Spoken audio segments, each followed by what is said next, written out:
Dame Enid Lyons and Dame Dorothy Tangney have been immortalised with bronze statues on the famous Canberra parliamentary triangle.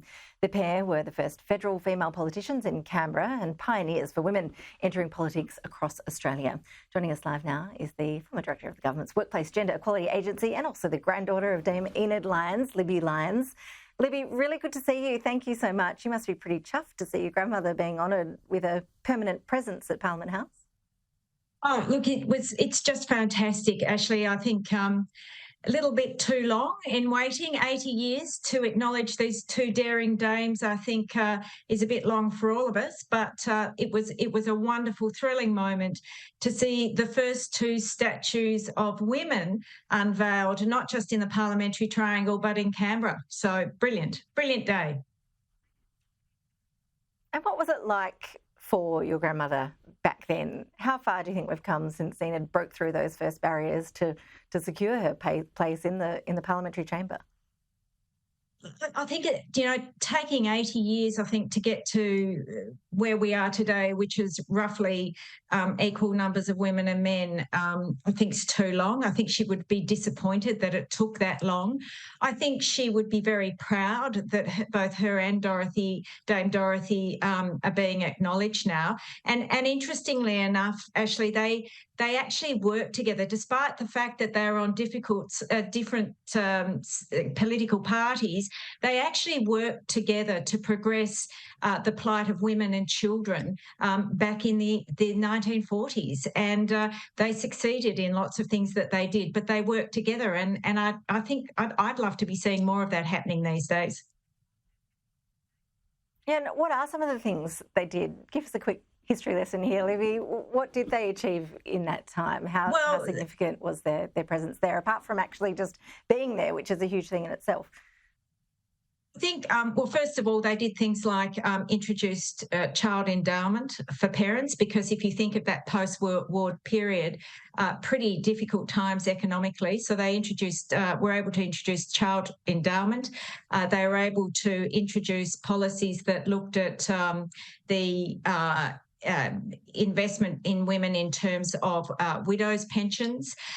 They actually, I know my grandmother in particular, managed to get a woman onto the organising committee of the 1956 Melbourne Olympics, which I think was pretty great, particularly as we have a focus on women in sport these days.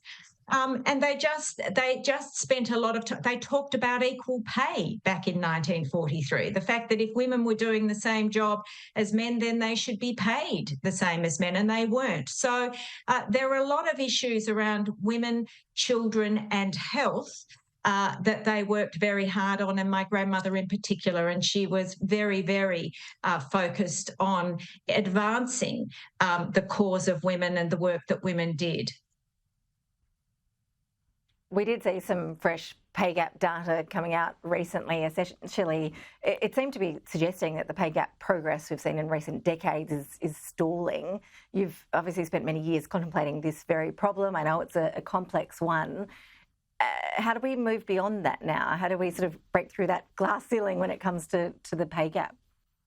Yeah, it's a worrying trend, Ashley, and I think part of the reason and this was always my concern with COVID and working from home, I think since COVID and working from home, we have seen the pay gap stall, and I suspect, and I don't have a crystal ball here, but I suspect it may actually go backwards a bit.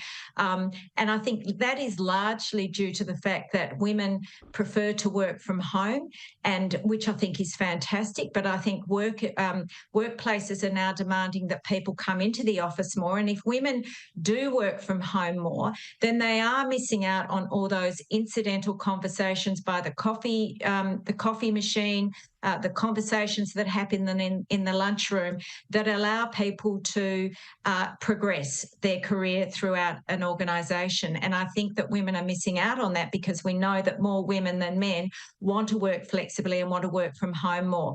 I think there are also lots of other reasons. I think we still see there are about a third of all boards that still don't have any women on them. You know, there are areas like this that we just have to keep our foot on that pedal to ensure that we keep driving change, that we keep including women in conversations, we include women in the boardrooms and in decision making and around executive tables. And it's stalled. People have stopped, and we can't afford to. Libby Lyons, always appreciate your insights. Thank you, and very much looking forward to going to visit the Dames next time I'm in Canberra. Appreciate you taking the time to speak with us. Thank you. Thanks, Ashley.